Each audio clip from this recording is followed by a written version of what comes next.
క్రీస్తునందు ప్రియా దేవుని సంగమ, ప్రభు అయిన యేసుక్రీస్తు నామంలో జార్జిపేట తెలుగు బాప్టిస్ట్ చర్చి సంఘం తరఫున మీకు శుభాభివందనాలు తెలియజేస్తూ ఉన్నాం.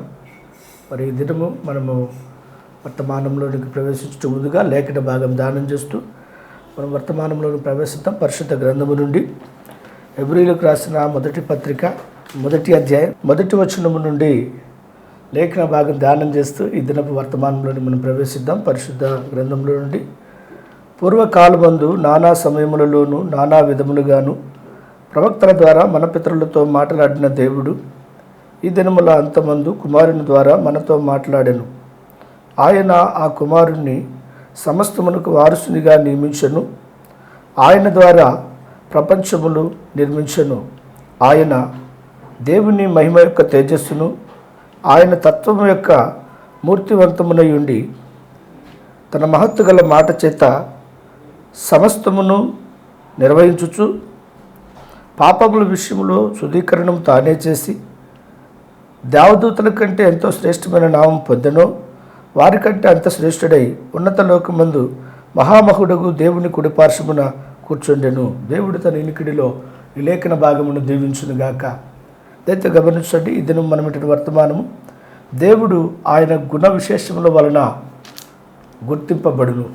ఈరోజు మనం ఇంటిన వర్తమానం యొక్క పేరు దేవుడు ఆయన తన గుణ విశేషముల వలన గుర్తించబడును.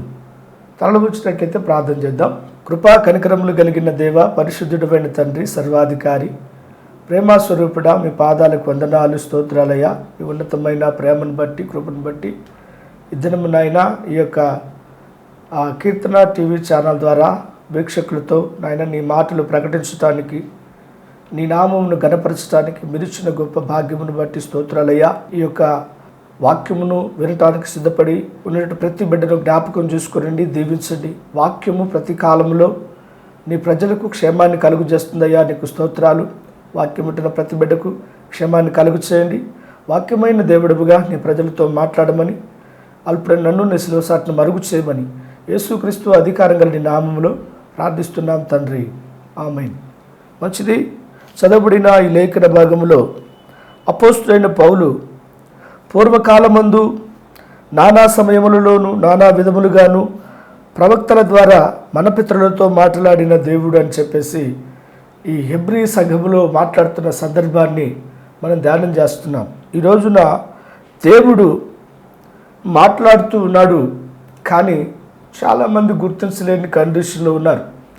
కారణం ఏంటంటే పౌలు అంటున్నాడు, ఈ దినముల అంతమందు కుమారుని ద్వారా మనతో మాట్లాడెను అని చెప్పేసి ఆ సందర్భంలో మాట్లాడుతున్నాడు హెబ్రీ సంఘంలో. కారణం, ఈరోజు మనము దేనినైనా ప్రతి దానిని దాని గుణలక్షణముల ద్వారా గుర్తించబడుతూ ఉంటాయి. మీరు సృష్టిని గమనించినట్లయితే సృష్టిలో ఉన్నటువంటి ప్రతి జీవరాశి కూడా దాని యొక్క గుణశేషముల ద్వారా గుర్తించబడింది. మీరు ఉదయకాలమున పక్షుల యొక్క శబ్దాలు వింటూ ఉంటారు. ఆ పక్షులు శబ్దం చేస్తున్నప్పుడు ఒక్కొక్కటి దాని గుణశేషములను బయలుపరుస్తూ ఉంటుంది. ఒకవేళ ఒక కోకిల ఉదయకాలంలో అరుస్తున్నప్పుడు అది దాని శబ్దము కుక్కు కు అంటూ ఉంటుంది. అప్పుడు మనం ఏమనుకుంటామంటే కోకిల కూస్తుంది అనుకుంటాం. అలాగే ఉదయకాలంలో కాకులు కూడా అరుస్తూ ఉంటాయి తెల్లవారుతూ ఉన్నప్పుడు. అప్పుడు మనం కాకులు అరుస్తున్నాయి అనుకుంటాం, ఎందుకంటే అది దాని యొక్క గుణ లక్షణములు లేకపోతే గుణ శేషములని మనం గుర్తించవచ్చు. అయితే దేవుడు కూడా భూమి మీద తను తాను గుర్తింపజేసుకుంటూ ఉన్నాడు. ఎలాగంటే పితరుల ద్వారా మాట్లాడిన దేవుడు అని పౌలు చెప్తున్నాడు. నానా సమయములలో అంటే పూర్వకాలంలో అంటే జరిగిపోయిన కాలంలో దేవుడు పితరులతోటి ప్రవక్తల ద్వారా మాట్లాడాడు అని ఆ సందర్భాన్ని ఎత్తుతూ ఈ దినముల అంతమందు కుమారుడి ద్వారా మనతో మాట్లాడుతూ ఉన్నాడని పౌలు భక్తుడు తెలియజేస్తూ ఉన్నాడు. ఎందుకు ఈ మాట చెప్తున్నాడంటే ఈ రోజున ఆయన గుణ లక్షణములను గుర్తించలేకుండా సంఘము కానివ్వండి, విశ్వాస జీవితం కానివ్వండి ముందుకు కొనసాగిస్తూ ఉన్నారు. బైబిల్ గ్రంథంలో ఇశ్రాయేలు ప్రజలు ఉన్నారు. వారు ఐగుప్తులో నుండి కానానుకు యాత్ర కొనసాగిస్తున్న దినాలని. ఈ ఐగుప్తు నుండి కానానుకు బయలుదేరుతున్న ఆ ప్రయాణంలో వారికి ఒక నాయకుడు ఉన్నాడు. ఆయన పేరు దైవజనుడైన మోషే. ఈ దైవజనుడైన మోషే నాయకత్వం కింద ఇశ్రాయేలు ప్రజలు యాత్రను కొనసాగిస్తూ ఉన్నారు. అనేక ప్రాంతాలను వాళ్ళు దాటుకుంటూ మోయాబు దేశంలోనికి వచ్చినట్లుగా లేఖనాలు మనకు తెలియజేస్తాయి. మనం గమనించినట్లయితే సంఖ్యాకాండము 22వ అధ్యాయము 1వ వచనములో వ్రాయబడి ఉన్నది, తరువాత ఇశ్రాయేలీయులు సాగి యెరికోకు ఎదురుగా యోర్దాను తీరమున మోయాబు మైదానములో దిగిరి సిర్పోరా కుమారుడైన బాలాకు ఇశ్రాయేలీయులు అమోరీయులకు చేసినంతయు చూసెను. జనము విస్తారముగా నుండినందున మోయాబీలు వారిని చూసి మిక్కిలి భయపడిరి. మోయాబీలు ఇశ్రాయేలులకు జంకిరి. ఈ చదవబడిన లేఖన భాగంలో గ్రంథకర్త మనకు తెలియజేస్తున్న సందర్భం ఏంటంటే, ఇశ్రాయేలు సాగి యెరికోకు ఎదురుగా ఉన్నటువంటి యోర్దాను తీరం ఉన్నటువంటి మోయాబు మైదానంలోనికి వచ్చారు అని లేఖనం మనకు తెలియజేస్తూ ఉంది. జాగ్రత్తగా గమనించాలి. ఈరోజు మనం ఇంటిన వర్తమానం మరొకసారి మీకు జ్ఞాపకం చేయాలని ఇష్టపడుతున్నాను. దేవుడు ఆయన గుణ విశేషముల ద్వారా గుర్తించబడతాడు. ఈరోజు దేవుణ్ణి నువ్వు ఎలాగూ గుర్తించాలంటే ఆయన గుణ విశేషముల ద్వారా, ఆయన గుణ లక్షణముల ద్వారా నువ్వు గుర్తించాలి. ఇక్కడ ఈ మోషే నాయకత్వంలో ఇశ్రాయేలు ప్రజలు ఆ ఐగుప్తు నుంచి బయలుదేరి కానానుకు వెళ్తున్న మార్గంలో వారు మోయాబు మైదానంలోనికి వచ్చారు. ఎప్పుడైతే మోయాబు మైదానంలోనికి వారు వచ్చారో ఆ మోయాబు దేశమునకు సిర్పోరా కుమారుడైన బాలాకు రాజుగా ఉన్నాడని లేఖనాలు మనకు తెలియజేస్తూ ఉన్నాయి. ఇంతకు ఎవరు ఈ మోయాబీలు అంటే, ఈ మోయాబీలు లోతు యొక్క సంతానముగా లేఖనాలు మనకు తెలియజేస్తాయి. మోయాబు లోతు యొక్క సంతానమైనప్పటికీ వారు కూడా ఒక మంచి భక్తి జీవితాన్ని కలిగిన వారుగా వాక్యం మనకు తెలియజేస్తూ ఉంది. వీరు కూడా దేవుని నామమును ప్రార్థన చేసేవాళ్ళు. ఈరోజు చాలా మంది దేవుని సన్నిధికి వెళ్తూ ఉంటారు, దేవుని నామములో ప్రార్థిస్తూ ఉంటారు, కానీ ఆయన గుణ విశేషములను లేదా గుణశేషములను కలిగిన వారుగా కనిపించట్లేదు. ఇక్కడ ఈ మోయాబీలు ఇదొక దేశముగా లేఖనం చెప్తా ఉంది. ఇశ్రాయేలు ఒక దేశము, మోయాబు ఒక దేశం. అయితే మోయాబీలకు నాయకుడిగా బిలాము ఉన్నాడు, ఇశ్రాయేలుకు నాయకుడిగా మోషే ఉన్నాడు. అయితే ఎప్పుడైతే వీరు మోయాబు ప్రాంతానికి వచ్చారో అక్కడ జరుగుతున్న సంఘటన ఏంటంటే, మోయాబీలు మిద్యాను పెద్దలతో ఎద్దు బీటి పచ్చికను నాకివేయినట్లుగా ఈ జనసమూహము మన చుట్టూ ఉన్నది, యావత్తును ఇప్పుడు నాకివేయనది. ఆ కాలమందు సిర్పోరా కుమారుడైన బాలాకు మోయాబీలకు రాజు కాబట్టి అతడు బయలు కుమారుడైన బిలామును పిలిపించుటకు అతడిని జనుల దేశమందలి నది వద్దనున్న పెతోరుకు దూతల చేత వర్తమానం పంపెను. ఇక్కడ చదవబడిన లేఖన భాగంలో ఈ మోయాబీలు ఇశ్రాయేలుకు భయపడిపోయి వారు మాట్లాడుకుంటున్న మాట ఏంటంటే, ఆ జనము చూస్తే ఎలా ఉన్నారంటే, ఎద్దు బీటి పచ్చికను నాకివేయినట్లుగా ఈ జనసమూహము మన చుట్టూ ఉన్నది అని చెప్పేసి భయపడిపోతా ఉన్నారు. ఎప్పుడైతే వారు భయపడిపోవడం ప్రారంభించారో వెంటనే వారు ఏం చేశారంటే, ఆ ప్రవక్త అయినటువంటి బిలాముని పిలిపించారు. ఈ బిలాము ఎవరంటే మోయాబీలకు ప్రవక్త. దేవునికి స్తోత్రం కలుగును గాక. ఈ బిలాము మోయాబీలకు ప్రవక్త అయి ఉండి ఇతడేం చేస్తా ఉన్నాడంటే యెహోవా నామములోనే ప్రార్థన చేస్తాడు. చాలా జాగ్రత్తగా గమనించాలి. ఒక పక్కన మోయాబీ దేశమునకు ప్రవక్తగా బిలాము ఉన్నాడు, ఒక పక్క ఇశ్రాయేలు దేశమునకు ప్రవక్తగా మోషే ఉన్నాడు. అయితే వీరిరువురు కూడా ఇరు దేశాలకు ప్రవక్తలుగా ఎన్నిక చేయబడిన వారు. అయితే ఈ బిలాము ఏం చేస్తూ ఉన్నాడంటే చూడండి, అప్పుడు బిలాము సంఖ్యాకాండము 23వ అధ్యాయము 1వ వచనంలో, అప్పుడు బిలాము ఇక్కడ నేను బలి అర్పించుటకు 7 బలిపీఠములను కట్టించి ఇక్కడ 7 కోడెలను 7 పొట్టేలను సిద్ధపరచమని బాలాకుతో చెప్పెను. జాగ్రత్తగా గమనిస్తే బిలాము మోషే ఎటువంటి ఆరాధన అయితే చేస్తున్నాడో అటువంటి ఆరాధనే బిలాము కూడా కలిగి ఉన్నాడు. మోషే ఎటువంటి ఆ యొక్క అధికారమును కలిగి ఉన్నాడో, మోషే ఎటువంటి నాయకత్వాన్ని కలిగి ఉన్నాడో బిలాము కూడా అదే నాయకత్వాన్ని కలిగి ఉన్నాడు. సేమ్ టు సేమ్ ఇద్దరు కూడా అలాగే ఉన్నారు. ఈ కడవరి దినాల్లో జనాలు ఎలాగున్నారంటే, సాధ్యమైతే ఏర్పరచబడిన వారు సైతం మోసపోయేలాగా ఉన్నారు. ఒకసారి యేసు ప్రభు వారు భూమి మీద ఉన్నప్పుడు ఆయన చెప్పాడు ఒక మాట, చూడండి మత్తయి సువార్త 24వ అధ్యాయం 24వ వచనములో, అబద్ధపు క్రీస్తులను అబద్ధపు ప్రవక్తలను వచ్చి సాధ్యమైతే ఏర్పరచబడిన వారిని సైతం మోసపరచుటకై గొప్ప సూచక క్రియలను మాత్కార్యలను కనబరిచెదరు. ఇదిగో ముందుగా నేను మీతో చెప్పి ఉన్నాను, కాబట్టి ఎవరైనాను ఇదిగో అరణ్యములో మీతో చెప్పినను వెనకుడి, ఇదిగో లోపల గదిలో ఉన్నాడని చెప్పినను నమ్మకుడి. యేసు ప్రభు వారు ఆ యొక్క యెరూషలేమునికి వెళ్ళినప్పుడు ఆయన కొన్ని సూచనలు చెప్తా ఉన్నాడు, కొన్ని గుర్తులు చెప్తా ఉన్నాడు. ఎందుకంటే శిష్యులు అడిగారు, నీ రాకడకును ఈ యుగ సమాప్తికి సూచనలు ఏంటి అని చెప్పేసి ఆయన అడిగినప్పుడు ఆయన చెప్తున్న మాట ఏంటంటే, ఎవడు మిమ్మల్ని మోసపరచనీయకుండా చూసుకోండి జాగ్రత్తగా. ఎందుకంటే ఈ రోజుల్లో భక్తి జీవితంలో, విశ్వాస జీవితంలో మన జీవితాలు ఎలా కొనసాగుతున్నాయంటే దేవుని యొక్క గుణశేషములు కలిగినేది వారిగా ఉన్నాం. విశ్వాసము పేరుకున్నాం కానీ విశ్వాసం అంటే ఏంటో తెలియని వారిగా ఉన్నాం. అందుకని ఇక్కడ యేసు ప్రభువు అన్నాడు, అబద్ధపు క్రీస్తులు అబద్ధపు ప్రవక్తలు వచ్చి సాధ్యమైతే ఏర్పరచబడిన వారి సైతము మోసపరచుటకై గొప్ప సూచక క్రియలు చేస్తారు అని చెప్పబడినటువంటి సందర్భాన్ని ఇశ్రాయేలు ప్రజల మధ్యలో యెరూషలేము పట్టణంలో యేసు ప్రభు వారు తెలియజేస్తున్నట్లుగా లేఖనం మనకు తెలియజేస్తా ఉంది. అయితే ఇక్కడ ఇద్దరు నాయకులు మనకు కనబడతా ఉన్నారు. ఒకరేమో బిలాము, మరి ఒకరేమో మోషే. ఈ బిలామేమో ఎలాగైతే మోషే ఆరాధన చేస్తాడో, ఎలాగైతే మోషే తన యొక్క భక్తి జీవితాన్ని కొనసాగిస్తాడో, ఎలాగైతే మోషే తన దేవుణ్ణి ఆరాధన చేస్తాడో అలాంటి ఆరాధనే బిలాము కూడా కలిగి ఉన్నట్లుగా లేఖనం మనకు తెలియజేస్తుంది. ఎందుకంటే బైబిల్ చెప్పబడింది ఇక్కడ అతడు 7 బలిపీఠములు కట్టించాడంట. బైబిల్ గ్రంథంలో 7 చాలా ప్రాముఖ్యమైన సంఖ్య. సృష్టిని దేవుడు 6 దినములు తయారు చేశాడు, 7వ దినమున విశ్రాంతి తీసుకున్నాడు. అలాగే 5 ప్రాముఖ్యమైన సంఖ్య, 3 ప్రాముఖ్యమైన సంఖ్య. ఎందుకంటే దేవుడు 3లో పరిపూర్ణుడై ఉన్నాడు. ఆయన 3 వ్యక్తులు కాదు కానీ ఆయన ఒకే దేవుడు, 3 కార్యాలలో ఉన్న దేవుడు. ఆయన ఎలాగంటే ఒకప్పుడు మన పైన ఉన్న దేవుడు, తర్వాత మనతో ఉన్న దేవుడు, ఇప్పుడు మనలో ఉన్న దేవుడు. ఆయన 3లో పరిపూర్ణుడైన దేవుడు. కాబట్టి ఇక్కడ బిలాము చేస్తున్న ఆరాధన ఎలాగుందంటే సేమ్ ఒకేలాగుంది. ఈ రోజున మన భక్తి జీవితాలు కూడా పైకి ఎలాగున్నాయంటే నిజమైన భక్తి ఇదేనన్నట్టుగా ఉంది, కానీ లోపల క్రీస్తు ఎవరో తెలియని వారంగా జీవిస్తా ఉన్నాం. అందుకని వాక్యం అంటా ఉంది ఇక్కడ, బిలాము 7 బలిపీఠములు కట్టించి 7 కోడెలను 7 పొట్టేలను అర్పించినట్లుగా వాక్యం తెలియజేస్తాం. అయినా కూడా దేవుడు బిలాముతో లేడు. దేవునికి స్తోత్రం. అయితే మోషే నాయకత్వంలో మోషేను గుర్తించడానికి మోషేతోటి అగ్నిస్తంభం ఉన్నదంట. బైబిల్ అంటా ఉంది, ఆయన పగలు మేఘస్తంభముగాను రాత్రి అగ్నిస్తంభముగాను వారి మధ్యలో సంచరించను.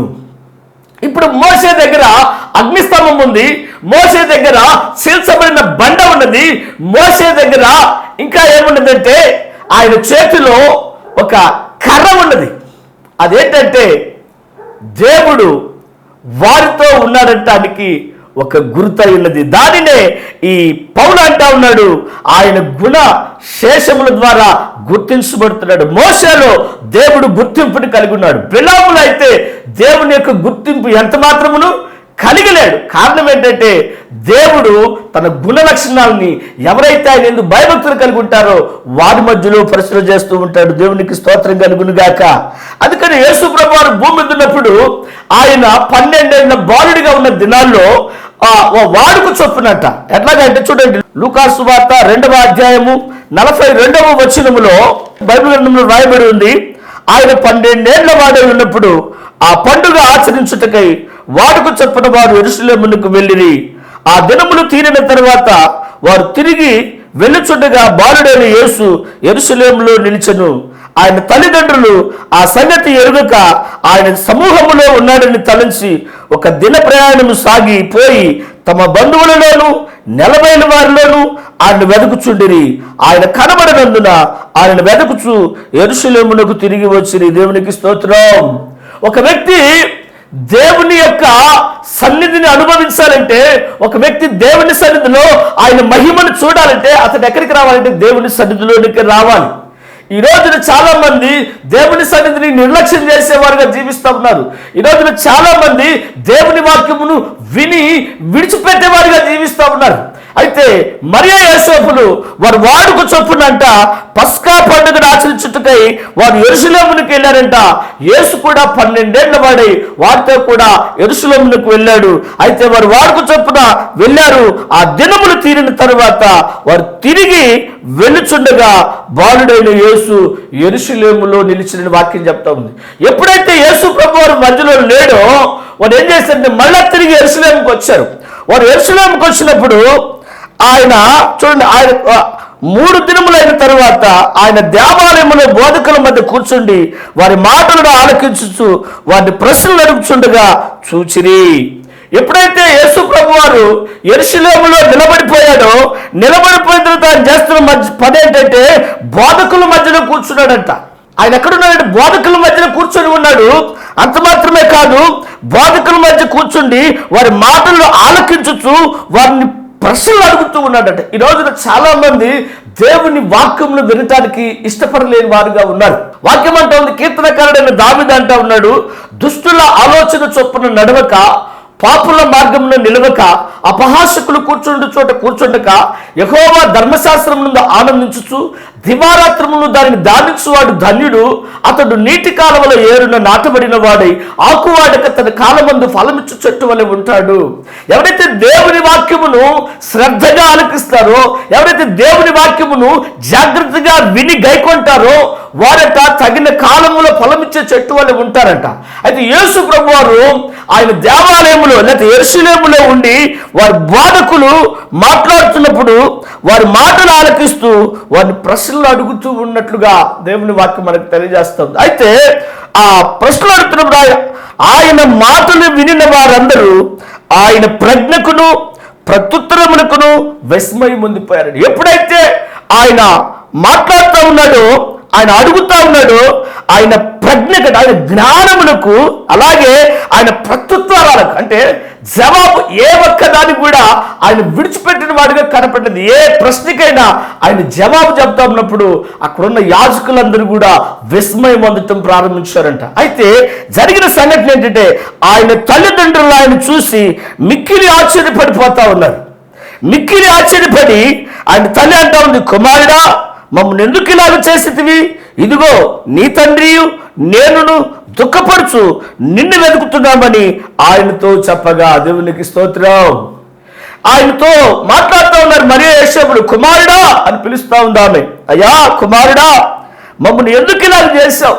నేను నీ తండ్రి నీ కోసం దుఃఖపడుతూ ఎత్తుకుతున్నాం. ఎందుకంటే ఆయన గుణశేషములను వారు గుర్తించలేదు. ఆయన ఎవరో కాదు కానీ సృష్టికర్త అయిన దేవుడై ఉన్నాడు. దేవునికి స్తోత్రం. ఆయన ఒకప్పుడు నేల మట్టితో నరిని నిర్మించిన దేవుడై ఉన్నాడు ఆయన. అయితే వారు గుర్తించలేదు. వారు కూడా ఆయన అంటా ఉన్నారు, ఎందుకు నువ్వు ఇలా చేశావు? నేను నీ తండ్రి నీ కొరకు దుఃఖపడుతూ వెళ్తున్నామని. ఎప్పుడైతే ఆ మాటలు వారు చెప్పారో, యేసు ప్రభు వారు చెప్పిన మాట ఏంటంటే, మీరేలా నన్ను వెతుకుతున్నారు? దేవునికి స్తోత్రం. మీరేలా నన్ను వెతుకుతున్నది నేను నా తండ్రి పనుల మీద ఉండవలనని మీరు ఎరుగరా? దేవునికి స్తోత్రం. హల్లెలూయా. యేసు ప్రభు వారు భూమి మీద ఉన్నప్పుడు ఆయన అంటున్నాడు, నేను నా తండ్రి పనుల మీద ఉండాలని మీరు ఎరుగరా? ఎందుకంటే ఆయన గుణశేషములు దేవుడని గుర్తింపజేస్తా ఉన్నాడు. దేవుడు ఆయన గుణ విశేషముల ద్వారా గుర్తించబడతాడు. అందుకనే యేసు ప్రభు వారు భూమి మీద ఉన్నప్పుడు ఆయన ఏం చేశాడంటే, చూడండి మరొక భాగములో మార్కు సువార్త 5వ అధ్యాయము 25వ వచనములో, 12 ఏళ్ల నుంచి రక్తస్రావము కలిగిన ఒక స్త్రీ ఉండెను. ఆమె అనేక వైద్యుల చేత ఎన్నో తిప్పలు పడి తనకు కలిగినదంతయు వ్యాయామం చేసుకుని ఎంత మాత్రము ప్రయోజనము లేక మరింత సంకటపడెను. ఆమె యేసును గూర్చి విని నేను ఆయన వస్త్రములు ముట్టినంత మాత్రమున బాగుపడదు అనుకొని జనసమూహములో ఆయన వెనుకకు వచ్చి ఆయన వస్త్రము ముట్టెను. దేవునికి స్తోత్రం కలుగును గాక. ప్రియులారా గమనించండి, ఇక్కడ 12 ఏళ్ల నుంచి రక్తస్రావం కలిగిన స్త్రీ యేసు ప్రభువును గూర్చి విన్నదంట. విని ఆమె ఏం చేసిందంటే, అంతకు ముందే ఆమె అనేక మంది వైద్యుల చేత ఎన్నో తిప్పలు పడిందట. ఎన్నెన్నో తిప్పలు పడుతున్నారు, ఉన్నదంతా కూడా నష్టం చేసుకుంది. అయితే యేసుని గురించి విన్నది వెంటనే ఆయన ఏం చేసిందంటే ఆయన వస్త్రపు చెంగు ముడితే నేను బాగుపడతాననుకుంది. వెంటనే జనసమూహంలో వెనుక పక్క నుండి వచ్చి ఆయన వస్త్రపు చెంగును ముట్టగానే బైబిల్ అంటున్న మాట అంటే వెంటనే ఆమె రక్తధార కట్టను కనుక తన శరీరములో బాధ నివారణైనదని ఆమె గ్రహించుకొనెను. దేవునికి స్తోత్రం కలుగును గాక. ఆమె జీవితంలో ఇంకా నాకు ఆశ లేదు, నాకు ఇంకా స్వస్థత లేదు, నాకు నెమ్మది లేదు అన్నటువంటి కండిషన్లో ఉన్నప్పుడు ఎప్పుడైతే యేసుని గురించి విన్నదో, ఎప్పుడైతే యేసుని గురించి మరి తెలుసుకున్నదో వెంటనే వెళ్ళింది. ఆమె వెనక నుండి వెళ్ళి ఆయన వస్త్రపు చెంగు తాకింది. తాకిన వెంటనే ఆమె వస్త్రధార కట్టిందంట. ఆమె వెంటనే ఆ సంగతిని గ్రహించింది. అయితే వాక్యం ఏమన్నదంటే చూడండి, ఎవరో నన్ను ముట్టారు. చూడండి, వెంటనే యేసు తనలోని ప్రభావం బయలు వెళ్ళి తనలో తాను గ్రహించి జనసమూహం వైపు తిరిగి నా వస్త్రమును ముట్టినదెవరని అడుగగా, అదేదో కాదు కానీ దేవుడు ఆయన గుణశేషముల ద్వారా గుర్తించబడుతున్న దేవుడు. దేవునికి స్తోత్రం కలుగును గాక. ఈ రోజున దేవుడు తన యొక్క ప్రణాళికను నెరవేరుస్తా ఉన్నాడు. దాని గురించి పౌలు భక్తుడు సంఘంలో చెప్తా ఉన్నాడు, నానా సమయములలో నానా విధములుగా ప్రవక్తల ద్వారా మన పితరులతో మాట్లాడిన దేవుడు. ఆయన ఎవరంటే ప్రవక్తల ద్వారా పితరులతో మాట్లాడిన దేవుడు. ఆయన ఎవరంటే ఆయన సమస్తమునకు వారసుడై ఉన్నాడు. మరొకసారి ఆ లేఖనం చదువుదాము. హెబ్రీయులకు రాసిన పత్రిక 1వ అధ్యాయము 1వ వచనములో ఆయన ఆ కుమారుని సమస్తమునకు వారసునిగా నియమించను, ఆయన ద్వారా ప్రపంచములు నిర్మించబడ్డాయంట. ఆయన ద్వారా ఎలాగ జరిగింది? ప్రపంచములు నిర్మించబడ్డాయి. అంత మాత్రమే కాదు కానీ ఆయన తన మహత్తు గల మాట చేత సమస్తమును నిర్వహించుచు పాపముల విషయంలోను శుద్ధీకరణ విషయంలోను తానే చేసి దేవదూతల కంటే ఎంత శ్రేష్టమైన నామము పొందెనో వారికంటే అంత శ్రేష్ఠుడై ఉన్నత లోకమందు మహాబహుడగు దేవుని కురుపార్వశమున కూర్చుండెను. పౌలు అంటున్నాడు, ఆయనంట ఎంతో శ్రేష్ఠుడై ఉన్నత లోకమందు మహామహుడగు దేవుని కుడిపార్వశమున కూర్చొని ఉన్నాడు. యేసు ప్రభువారు భూమి దున్నప్పుడు ఆయన ఒక మాట తెలియజేశాడు. అదేంటంటే చూడండి, యోహాను సువార్త 10వ అధ్యాయము 37వ వాక్యంలో, నేను నా తండ్రి క్రియలు చేయలేడలా నన్ను నమ్మబాకండి. నేను నా తండ్రి క్రియలు చేయకపోతే నన్ను నమ్మబాకండి. చేసిన ఎడలా నన్ను నమ్మకునను.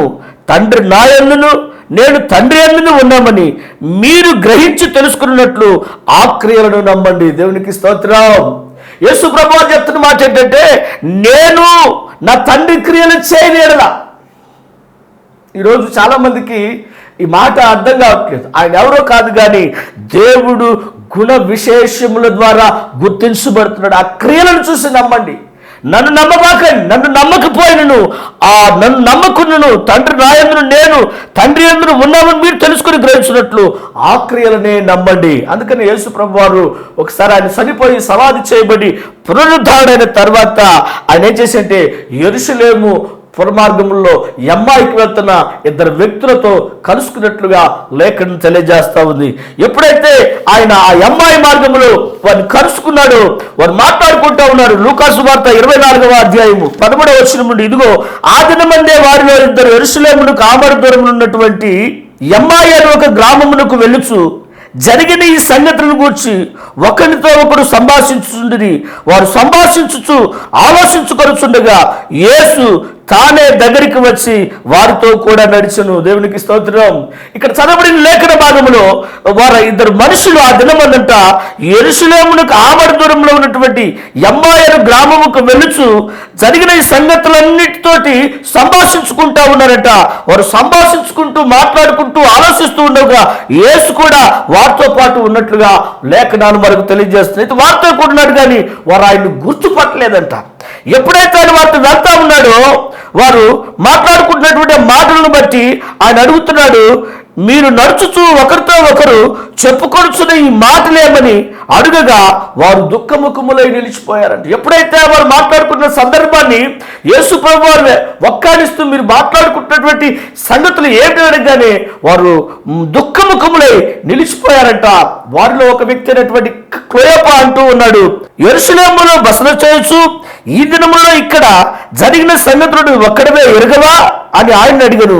ఆయన అవి ఏమని వారిని అడుగగా వారు నజరేయుడైన యేసును గురించిన సంగతులే. దేవునికి స్తోత్రం. యేసును గురించిన సంగతుల గురించి నీ ఒక్కడవే ఎరుగవా? ఎందుకంటే ఆయన వారితోనే ఉన్నాడు, కానీ ఆయన ఎవరో వారు గుర్తించలేని కండిషన్. ఈనాడు కూడా లోకము, సంఘము, ప్రజలు ఆయన గుర్తించలేని గుడ్డి వారిగా ఉంది. మందిరానికి వెళ్తా ఉన్నారు కానీ యేసును చూడలేని గుడ్డి వారిగా ఉన్నారు. వాక్యం వింటున్నారు కానీ విశ్వాస జీవితంలో స్థిరపడలేని ఒక అవివేకమైన స్థితిలో కనబడతా ఉన్నారు. ఈ అమ్మాయి యొక్క మార్గస్థులు కూడా యేసుతోనే అడుగుతున్నారు, యేసుని గురించి నీ వెరుగవా? మన ప్రధాన ఆయన అది ఏమని వారిని అడిగినప్పుడు వారు నజరేయుడు యేసుని గురించిన సంగతులే. ఆయన దేవుని ఎదుటను ప్రజలందరి ఎదుటను క్రియలోను వాక్యములోను శక్తిగల ప్రవక్త అయి ఉన్నాడు. ఆయన ఎవరంటే క్రియలలోను వాక్యములోను శక్తిగల ప్రవక్త అయి ఉన్నాడు. అయితే మన ప్రధాన యాజకులను అధికారులను ఆయన ఎలాగూ మరణశిక్షకు అప్పగించి సిలువ వేయించునో నీకు తెలియదా? ఇశ్రాయేలును విమోచించువాడు ఈయనే అని మేము నిరీక్షించి ఉంటిమి. ఇదిగాక ఈ సంగతులు జరిగి నేటికి 3 దినములాయెను. దేవునికి స్తోత్రం. ఎప్పుడైతే ఈ మాటలు సంపాదించుకుంటూ ఉన్నారో వారు ఇంతలోనే అంట వారు వెళ్ళవలసిన గ్రామమునకు దగ్గరగా వచ్చినప్పుడు ఆయన ఇంకొంత దూరం వెళుచున్నట్లుగా వారికి కనబడెను. వారు సాయంకాలం కావచ్చింది కాబట్టి ప్రొద్దు కృంగినది, మాతో కూడా ఉండమని చెప్పి ఆయన బలవంతం చేసిన కనుక ఆయన వారితో కూడా ఉండుటకు లోపలికి వెళ్ళెను. ఆయన వారితో కూడా భోజనమునకు కూర్చున్నప్పుడు ఒక రొట్టెను పట్టుకొని స్తోత్రము చేసి దానిని విరిచి వారికి పంచిపెట్టగా వారి కన్నులు తెరవబడి ఆయనను గుర్తుపట్టిరి. దేవునికి స్తోత్రం కలుగును గాక. పిల్లలు గమనించండి, దేవుడు ఆయన గుణ విశేషముల ద్వారా గుర్తించబడతాడు. ఎప్పుడైతే వారి మధ్యలో కూర్చొని ఆయన రొట్టె విరిచాడో, ఎప్పుడైతే ఆ రొట్టెను విరిచాడో బైబిల్ అంటా ఉంది వారి కన్నులు తెరవబడ్డాయంట. అది ఆయన గుణ విశేషముల ద్వారా గుర్తించబడే వాక్యమైనది. ఈరోజు దాన్ని సంఘములో పౌలు మాట్లాడుతున్నాడు. నానా సమయములలో నానా విధములుగా ప్రవక్తల ద్వారా పితరులతో మాట్లాడిన దేవుడు ఈ దినముల అంతమందు కుమారుని ద్వారా మనతో మాట్లాడుతూ ఉన్నాడు. ఎవరు ఈయనంటే ఆయనంట సమస్తమునకు వారసుడంట. ఆయన ఎవరో కాదు కానీ ఆయన సమస్తమునకు వారసుడు. ఆయన దేవుని మహిమ యొక్క తేజస్సును, ఆయన తత్వము యొక్క మూర్తిమంతమునండి తన మహత్తు గల మాట చేత సమస్తమును నిర్వహించుచు పాపముల విషయంలో శుద్ధీకరణ తానే చేసి దేవదూతల కంటే ఎంత శ్రేష్టమైన నామము పొందెనో వారికంటే అంత శ్రేష్ఠుడై ఉన్నత లోకమందు మహామహుడగు దేవుని కృపారవశమున కూర్చొని ఉన్నాడు. నిజముగా దేవుడు ఆయన తన యొక్క క్రియల ద్వారా లేకపోతే తన గుణ శేషముల ద్వారా ప్రతి కాలములో గుర్తించబడుతున్న దేవుడై ఉన్నాడు. దేవుడు తన ఇనికిడిలో ఈ లేఖన భాగములు దీవించునుగాక. తనలో వచ్చినట్లయితే ప్రార్థన చేద్దాం. కృప కలిగిన మా తండ్రి, పరిశుద్ధుడమైన దేవ, సర్వాధికారి, మహోన్నతుడా, మీ పాదాలకు వందనాలు, స్తోత్రాలయ్యా. నీ ఉన్నతమైన ప్రేమను బట్టి, కృపను బట్టి ఇంతవరకు నాయన నీ ప్రజల మధ్యలో ప్రభువా దేవుడు ఆయన గుణ శేషముల ద్వారా గుర్తించబడిన వర్తమానం ద్వారా నీ పిల్లలతో మాట్లాడిన ప్రతి మాటను బట్టి వందనాలయ్యా. విన్న వాక్యము నీ బిడ్డల హృదయాలలో, జీవితాల్లో ఫలభరితంగా చేయమని కీర్తన టీవీ ప్రేక్షకులందరికీ నాయన సమృద్ధికరమైన దీవెనలు దయచేస్తూ ఈ కార్యక్రమములకు తండ్రి నీ మెండైన దీవెనలు దయచేయమని యేసుక్రీస్తు అధికారంగా నామములో ప్రార్థిస్తూ ఉన్నాం తండ్రి. ఆమేన్. అందరికీ వందనాలు. దేవుడు మిమ్మల్ని అందరినీ బహుగా దీవించి ఆశీర్వదించునుగాక. God bless you.